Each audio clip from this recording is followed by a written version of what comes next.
le cadre des Minutes de l'Excellence, Commission des Jeux éducatifs a rendu visite au professeur Alain Tagro Kalou. Nous vous invitons à suivre cet échange enrichissant avec cette éminente personnalité. Je suis ivoiro-américain, voilà, et j'ai fait mon parcours primaire ici en Côte d'Ivoire. Ma question pour vous portera sur deux volets. Tout d'abord, pouvez-vous nous parler des étapes de votre parcours scolaire et universitaire? Thank you.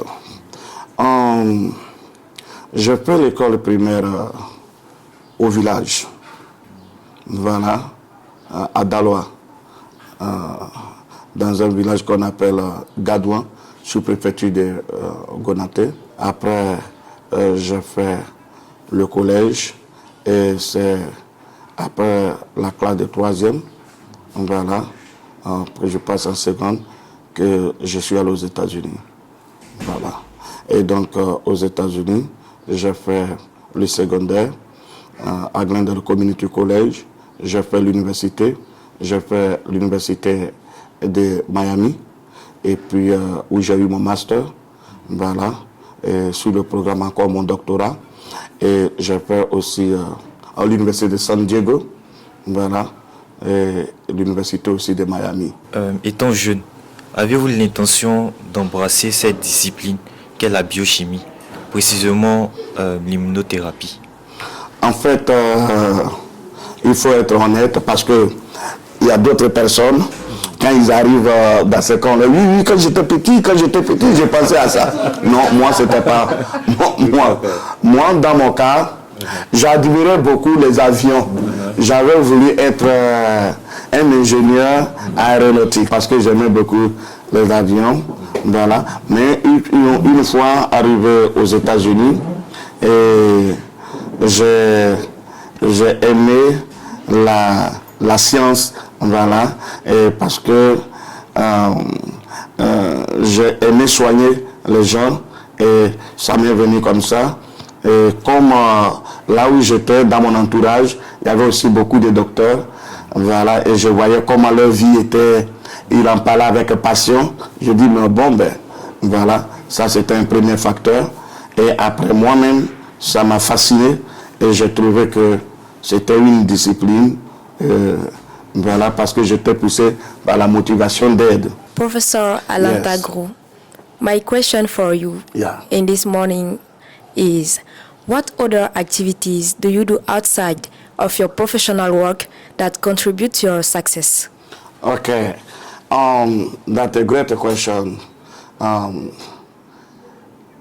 There is a lot of stuff that I do and still doing, mostly like after what I biological stuff.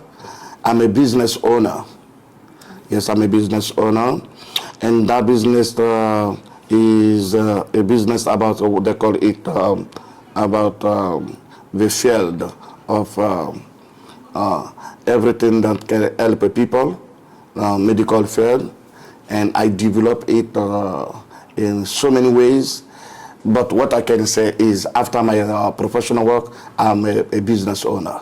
Quel est votre apport en tant que médecin, biochimiste, inventeur et chercheur au plan sanitaire à l'humanité, et en quoi consistent vos traitements? Merci beaucoup. Ça, c'est une question très fondamentale et en fait, il y a quelque chose que j'ai découvert. Quand j'ai commencé à étudier, surtout en master, j'ai été animé par l'esprit de la curiosité scientifique. Et étant donné que je suis un Africain, fils d'un Africain, j'ai trouvé que la science que nous sommes en train d'étudier, qui est la science académique, j'ai trouvé aussi que nos parents, aussi, en tout cas moi, quand j'étais petit, j'étais un peu turbulent, je jouais au foot et tout, et je me blessais souvent.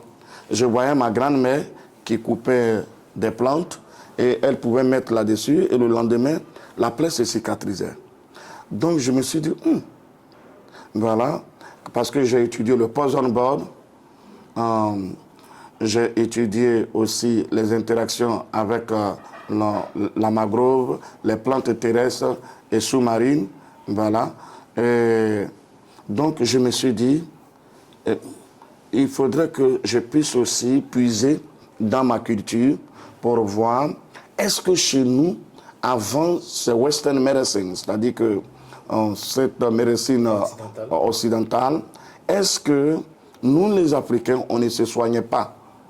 Voilà. Et je trouvais que oui, on avait notre médecine qui était la pharmacopée et qui est la pharmacopée. Mais est-ce que la pharmacopée est connue des universités modernes? Oui, mais cela n'est pas développé comme ça devrait être. La preuve en est qu'il n'y a pas assez de thèses sur l'immunothérapie. Alors, j'ai donc décidé de puiser dans ma culture, de valoriser la santé de ma culture et voir, c'est comme ça que j'ai développé la recherche. Et quelle était cette recherche? En biochimie et en microbiologie, nous étudions ce qu'on appelle les stem cells, c'est-à-dire nous étudions le sang. Moi, dans mon domaine, j'ai pratiquement étudié le sang et les organes. Alors, j'ai trouvé que quelque chose de fondamental, c'est que j'ai découvert quelque chose qui, dans le corps de l'être humain, est la moelle osseuse. Et j'ai trouvé que cette moelle osseuse-là, c'est elle qui fabriquait le sang, et la moelle épinière était organisée par les organes, mais c'est l'oxygène qui animait cela, et le cerveau était le maître. Et j'ai trouvé que quand le corps de l'être humain était malade, c'est-à-dire quand l'être humain est malade, les premières des choses, on lui donnait des antibiotiques, des antioxydants et tout. Et je me suis dit, bon, les antibiotiques qui se fabriquent à l'air chimique, est-ce qu'on ne peut pas les retrouver de façon naturelle? Alors, c'est comme ça que j'ai commencé à faire la recherche sur chaque plante, sa composition chimique, qu'est-ce qu'elle pouvait contenir comme nutriments. Et j'ai trouvé que c'était merveilleux. Et ça m'a ouvert une grande porte de la science. Et cette science-là, qui est l'immunothérapie, que j'ai beaucoup exploitée et qui, aujourd'hui, au niveau des États-Unis, est en train d'aider beaucoup de personnes, et aussi presque tout le monde entier. Professor Alentagro, I want to know what ethical and organizational difficulties do you encounter, and how do you reconcile the hope generated by patients and the cases where treatments cannot working? Okay. Actually, we have to know that the difficulty that we have is that many people do not know about immunotherapy. What is immunotherapy? Immunotherapy is when the plants that we have boost the immune system and create in a stem cell, they call it the bone marrow disorder. So we fix the bone marrow. What is the bone marrow? The bone marrow is the liquid inside of the bones that they create blood, like a white blood cell, red blood cell, platelet, and then we use it to stimulate the immune system and provide the energy in antibiotic, diuretic, antioxidant, and everything can make the body to revive the immune system. Yes, and the most of the stuff is that us Africans, we have to know that we need to believe in our own culture, because our culture has a lot of stuff that we have to show to the world. So we study many things about other people, other discovering of other people, but we do not have accent in our own culture. But from our culture, we have a lot of stuff to show to the humanity. Yeah. That one of most difficult. Voilà, donc ce que le professeur est en train de dire, c'est que nous avons de très bonnes cultures, nous avons des richesses au niveau de nos plantes, au niveau de toutes les ressources. Et donc il faut montrer cela au monde. Et avec la microbiologie, c'est ce qui est en train d'être fait. Et donc il faut encourager cette démarche. Another question? Yes, as many you want. And how do you reconcile hope generated by patients and the cases where treatments cannot working? That amazing stuff. Like you have to know that immunotherapy is something that people do not know as well.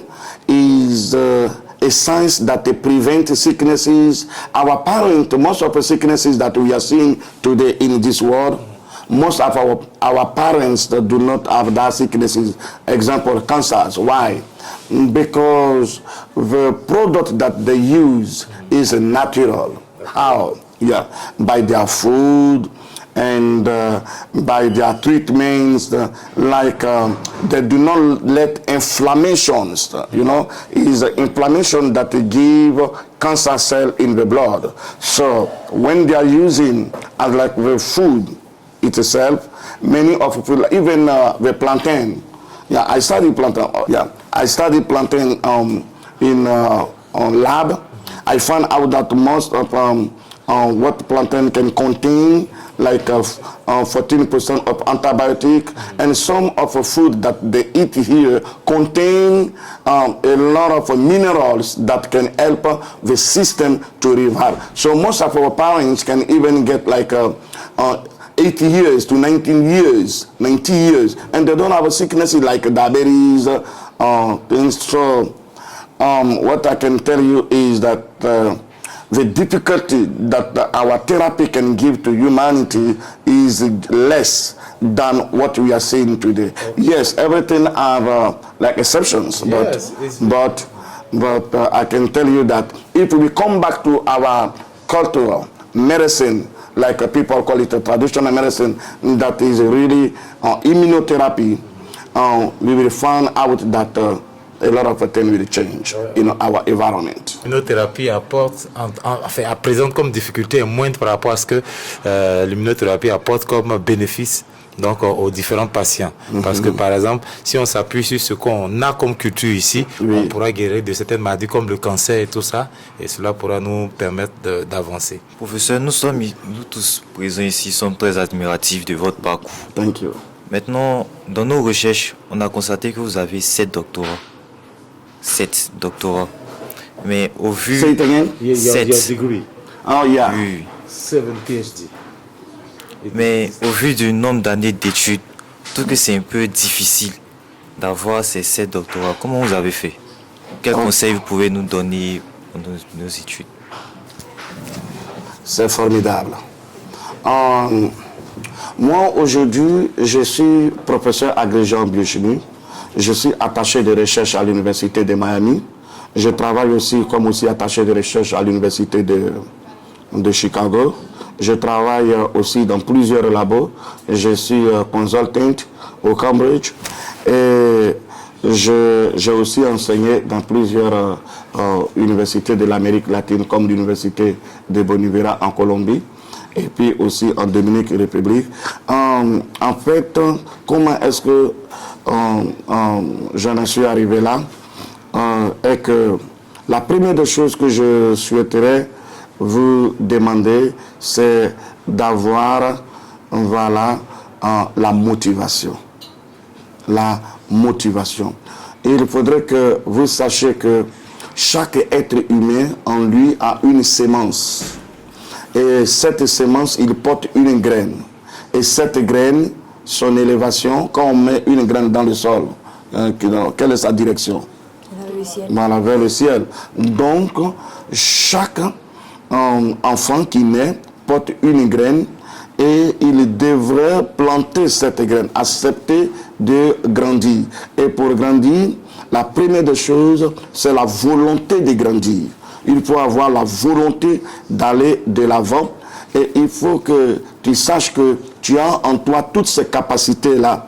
Mais seulement quand tu y mets la volonté et ton cerveau a des capacités nécessaires, pour le cerveau a toutes les capacités nécessaires d'étudier tout voilà, que tu peux lui soumettre. Ça, c'est la première volonté. Deuxième volonté, il faut être focus. C'est-à-dire qu'il faudrait que vous soyez concentré sur votre objectif. Voilà. Être concentré ici ne veut pas dire qu'il faut t'asseoir, tu ne parles plus à quelqu'un comme ça. Non. C'est de te donner un timing pour dire que je veux devenir, par exemple, un docteur, j'ai 6 années, je me donne mes 6 années à 8 ans pour sortir un médecin, alors je dois étudier. Voilà, c'est vrai que je vais m'amuser, je peux aller jouer au foot, je peux faire certaines choses, mais il faudrait aussi accorder plus de temps à ce que, voilà, on va faire. Maintenant, la troisième des choses, c'est, voilà, avoir le hope. Le hope. Voilà, hope en français. Voilà. Il faudrait que vous sachiez que, voilà, vous pouvez y arriver. C'est-à-dire qu'il faut toujours croire en soi qu'on peut y arriver. Voilà. Et la dernière des choses que je voulais ajouter, il faut s'exercer. Il faut s'exercer. S'exercer, ça veut dire que on peut échouer souvent. On peut échouer dans une classe, à un concours, à un examen, mais cela ne veut pas dire grand chose. Vous avez essayé, aujourd'hui ça n'a pas marché, il faut réessayer. Parce que moi, dans le pays où j'ai beaucoup plus passé le temps aux États-Unis, voilà, des gens ont commencé des business. Au départ, ils ont commencé des recherches. Ça n'a pas abouti sur le timing qu'ils se sont donnés, mais après, ils ont réessayé et ça aboutit. Donc, il faut s'exercer, il faut réessayer. Professeur, nous avons appris que vous faisiez des thés oxygénés pour les enfants. D'où vous êtes venu cette idée de faire des thés oxygénés pour aider les enfants à booster leur cerveau? Je voulais vous dire quelque chose de très formidable. Parce que quand je vous vois dans cette tenue, vous représentez l'espoir de notre génération. Parce que j'ai eu des échos de votre école, vous êtes une école d'excellence. Donc je suis très content. Je ne mérite pas que vous soyez chez moi parce que j'ai beaucoup de bonnes choses, appris beaucoup de choses avec vous. Mais il faut que vous sachiez que l'Africain a beaucoup à donner au monde dans notre culture. Je vais vous donner 2 choses que j'ai découvertes. Vous savez, dans l'âge de la pierre polie, c'est-à-dire dans la fin de la préhistoire, c'est-à-dire qu'on appelle le néolithique, les Africains exerçaient une grande médecine qui a continué jusqu'à dans l'empire du Mali, même dans l'empire du Moussi, en Afrique occidentale, voilà, en 1200 même. Voilà. Or, quand je parle de l'âge du néolithique, c'est-à-dire c'est 10 000 ans avant notre ère, c'est-à-dire 10 000 ans avant Jésus, jusqu'à 1200, hein, jusqu'à notre ère. Il y avait une médecine qui se pratiquait avec beaucoup, voilà, de valeurs et beaucoup d'expertise. Voilà, on appelait ça la trépanation. La trépanation, aujourd'hui, c'est ce que vous voyez comme la neurochirurgie. Et en leur temps, ils avaient la possibilité d'opérer les crânes, le cerveau. Et ils soignaient les maladies, voilà, comme les drépanocytes.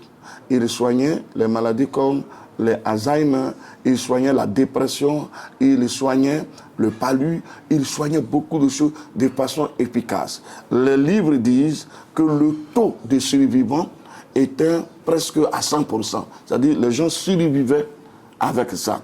Et quand je vois qu'à l'école primaire, on nous disait que l'écriture est née chez nous, l'écriture est née en Égypte, voilà, et que ce sont nos parents qui ont reçu l'écriture, j'en ai jeté un coup d'œil, j'en ai même fait 3 ans d'études appliquées là-dessus pour comprendre. J'ai trouvé que, voilà, on est passé des hiéroglyphes, voilà, aux démotiques égyptiens, aux hiératiques égyptiens. Ils ont inventé beaucoup de choses, la trigonométrie, voilà, beaucoup de choses comme ça. Et la deuxième chose qu'ils pratiquaient aussi, c'était la pharmacopée. Il y a 300 plantes médicinales voilà, qui était utilisé juste chez nous ici, en Afrique occidentale, où les gens quittaient partout dans le monde pour venir dans nos universités. Et les universités du néolithique, voilà, jusqu'aux universités, voilà, tout récemment, du 15e siècle, au 16e siècle, sous Sundiata Keïta, Mansa Moussa. Et on appelait même dans le royaume aussi, voilà, en Fada Ngouma, il y avait une université et où on appelait même on a déformé un peu pour dire le Moro Naba, le Moro Naba, c'est-à-dire que le roi aussi, et ils avaient des plans et beaucoup d'enfants, voilà, survivaient. Alors quand j'ai découvert cela, ça m'a donné une motivation pour dire que waouh, nous avons cette science-là, mais pourquoi on n'en parle pas? Pourquoi on n'étudie pas? Est-ce que vous comprenez? Et cela m'a donné la motivation pour dire, laisse-moi jeter un coup d'œil. Alors, la médecine conventionnelle a un protocole. Le protocole, c'est le protocole qu'a mis en place le premier qui a créé l'antibiotique.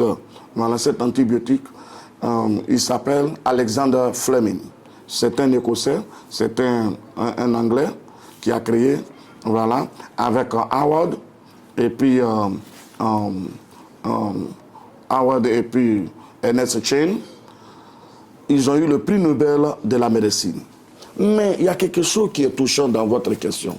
C'est que quand je fais les investigations, je vois que Howard lui-même, il a utilisé des champignons avec des nutriments, c'est-à-dire que pamplemousse, voilà, certaines racines des plantes fermentées dans une boîte de pétri pour créer un antibiotique, voilà, qui a été chauffé à une température ambiante pour séparer les antibiotiques et puis le reste.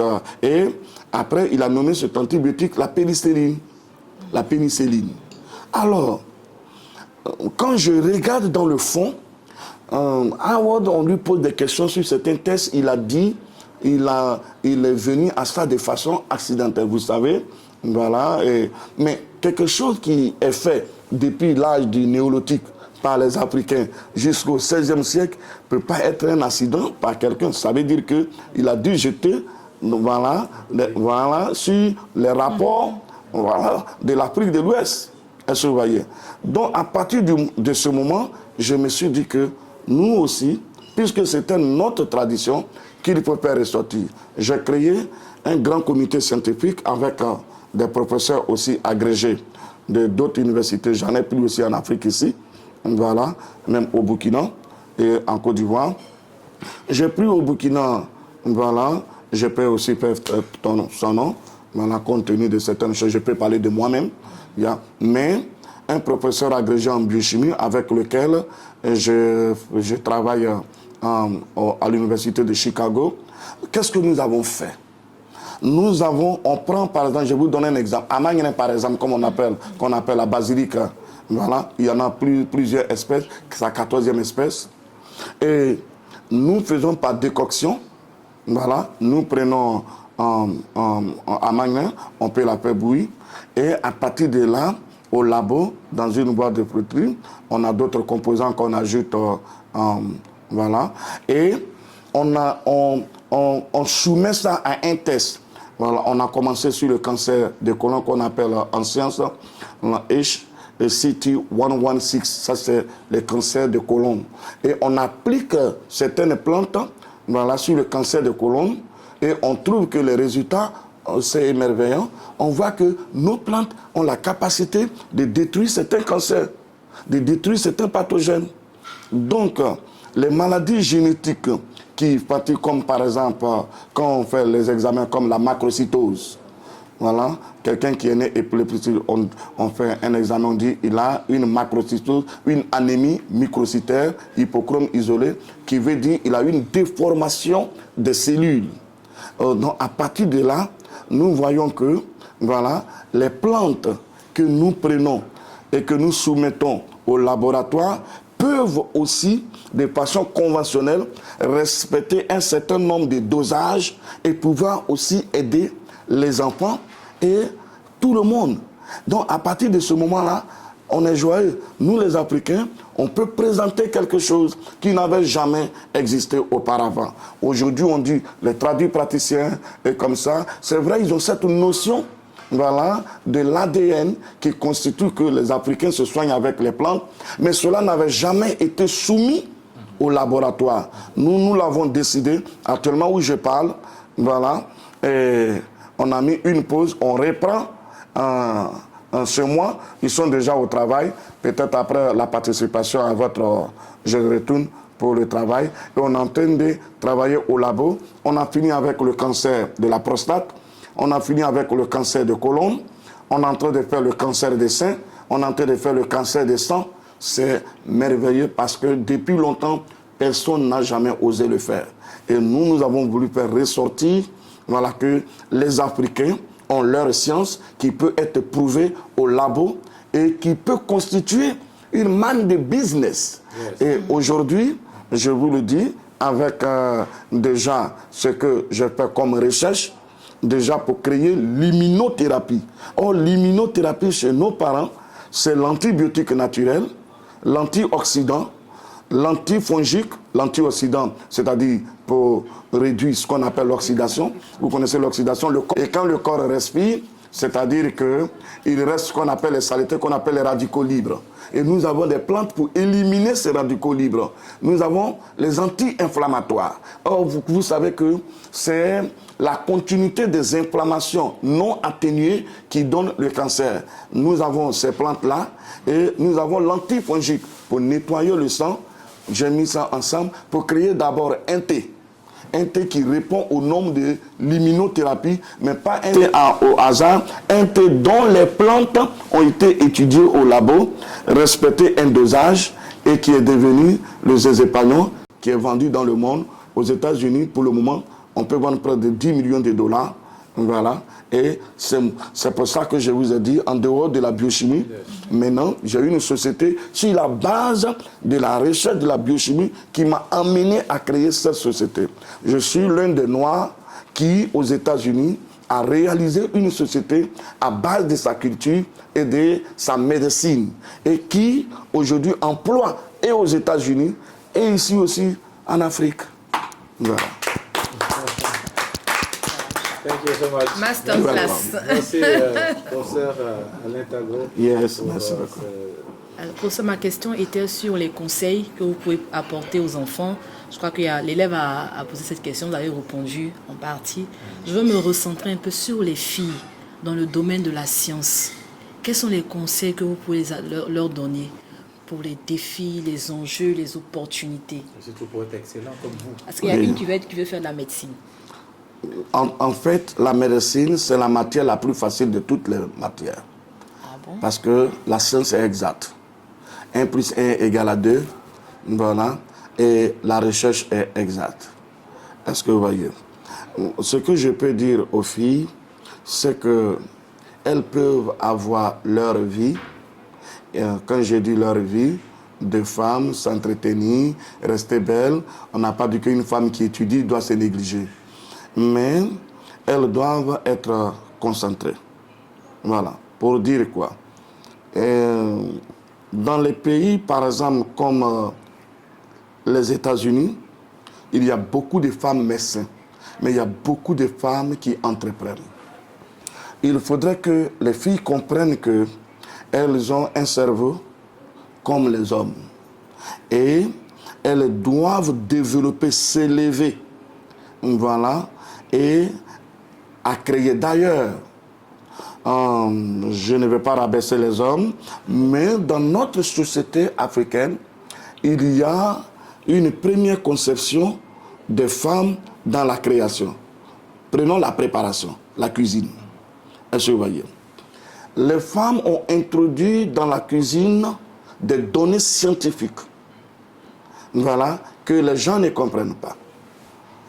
Lorsque en Amérique latine, dans l'Amazonie, il y a 10 000 ans, que le manioc a été découvert et que les racines de ce manioc contenaient un certain nombre de poisons qui a été modifié avec aujourd'hui 70 espèces, ils ont trouvé qu'il fallait le préparer, voilà, ou le mélanger avec l'eau, extraire, et les 20% de ce poison étaient dissous.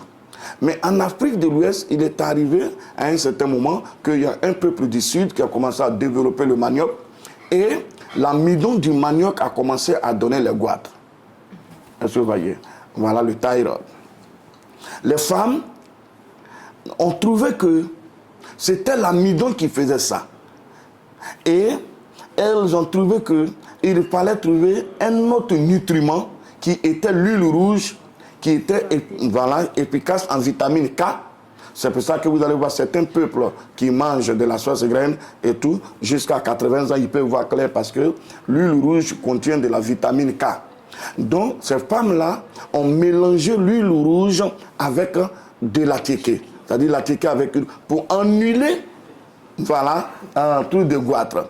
Est-ce que vous comprenez? Donc, elles ont réussi, et ce sont ces femmes. Mais elles ont démontré une science mathématique. Voilà. Même dans la cuisine, elles ont démontré encore, en préparant les nourritures, la façon dont elles préparent la sauce. Est-ce que vous voyez? Et dans la préparation, elles font de telle sorte qu'il y ait des vitamines, c'est-à-dire des minéraux, qui en science aident le corps humain à éliminer les cancers. Maintenant, sur le plan de beauté, elles ont créé les femmes. À partir des grains, elles ont créé le beurre de karité. Les femmes africaines ont créé, et le beurre de karité est l'huile qui a plus d'efficacité, plus que, pardonnez mon français, plus que tous les huiles qui peuvent exister. Elles ont arrivé, à partir du karité, la noix de karité, à extraire du beurre. Est-ce que vous voyez? Qui pouvait guérir des plaies. Et à partir de ce beurre-là, elles ont ajouté quelque chose encore. Voilà, l'amande, c'est-à-dire que de palmis, c'est-à-dire que les grains là, les grains de palme, il y a une autre graine encore blanche à l'intérieur, l'amande de palme, et qu'elles sont arrivées à extraire de l'huile. Et qu'est-ce qu'elles font? Après avoir accouché, elles prennent de cette huile, plus le beurre de karité, elles frottent sur leur ventre, de telle sorte qu'elles n'avaient plus de vergetures, et elles massaient leur sein avec, et malgré qu'elles faisaient des enfants, la femme africaine n'avait pas à être complexée pour le volume de sa poitrine, puisqu'elles avaient inventé de l'huile qui pouvait masser cela. Qu'est-ce qui s'est passé aussi pour avoir les rondeurs? Elles utilisaient aussi les plantes, plus les grains qu'on appelle aujourd'hui les grains de haki que vous voyez. Voilà, elles mélangeaient avec de l'huile de palmis, elles mélangeaient aussi avec de l'huile du beurre de karité, et elles massaient l'espèce du haut, du bas vers le haut, et créer une... Donc il faudrait que les filles comprennent qu'à la base, la science qu'elles ont développée au village n'est même pas égale à la science qu'on trouve aujourd'hui, dite moderne. Donc elles ont déjà une base scientifique dans leur... Il faut qu'on rappelle cela pour dire les mathématiques ne sont qu'un jeu pour vous. Vous pouvez tout faire, vous pouvez tout créer, vous pouvez tout inventer. Soyez ambitieuses. C'est tout. Soyez ambitieuses. Professeur, yes. Now your final say, votre mot de fin pour tous nos enfants de troupe ici présents, mais ceux également qui donc nous suivent, donc les élèves des autres établissements, un mot de fin donc pour clore cet échange avec vous. Je vais leur dire que ils sont beaux. Ils ont une mélanine qui est enviée dans le monde entier. L'enfant noir. Et ils ont une intelligence dans leur cerveau qui il y a 10 000 ans, à 15 000 ans, a inventé une science, et ils ont construit des pyramides jamais égalées jusqu'à aujourd'hui. Ils ont fait des inventions. Et ces ADN restent dans leur cerveau. Il suffit juste de les activer. Ils n'ont pas à se jalouser les uns des autres, parce que quand on met une graine dans la terre, elle s'élève. Ils ont tous des capacités de pouvoir à chacun créer ce qu'il a créé, mais je leur donne un conseil, c'est d'observer autour de nous aujourd'hui, comme la Chine, qui a copié tout ce que l'Europe fait, et ils reproduisent de leur façon. Il faudrait qu'on parle moins et qu'on copie, voilà, avec l'intelligence que nous avons, puisque c'était pour nous d'abord, et ils ont fait la même chose, ils ont copié. Nous aussi aujourd'hui, voilà, parce que dans notre tradition, notre culture, il y a un proverbe baoulé. Moi je suis bêté, mais j'aime ce proverbe baoulé qui dit, quand tu t'en vas au champ, celui qui a allumé le feu, c'est chez lui que tu t'en vas chercher la braise pour pouvoir faire aussi ton feu. Qu'il ne soit pas complexé, la vie est comme ça, et qu'ils apprennent de ceux qui ont déjà réussi, voilà, pour allumer leur propre feu et à la grandeur de leur feu, selon leur volonté, et faire le repas qu'ils souhaitent à la dimension de leur ventre. Et je crois en eux, et j'ai vu les gens, des enfants comme eux, noirs aux États-Unis, et je vais leur rappeler. Dans la science dans laquelle je suis, un noir a inventé quelque chose dont on ne parle pas. C'est un noir américain. Il s'appelle Charles Richard Drew.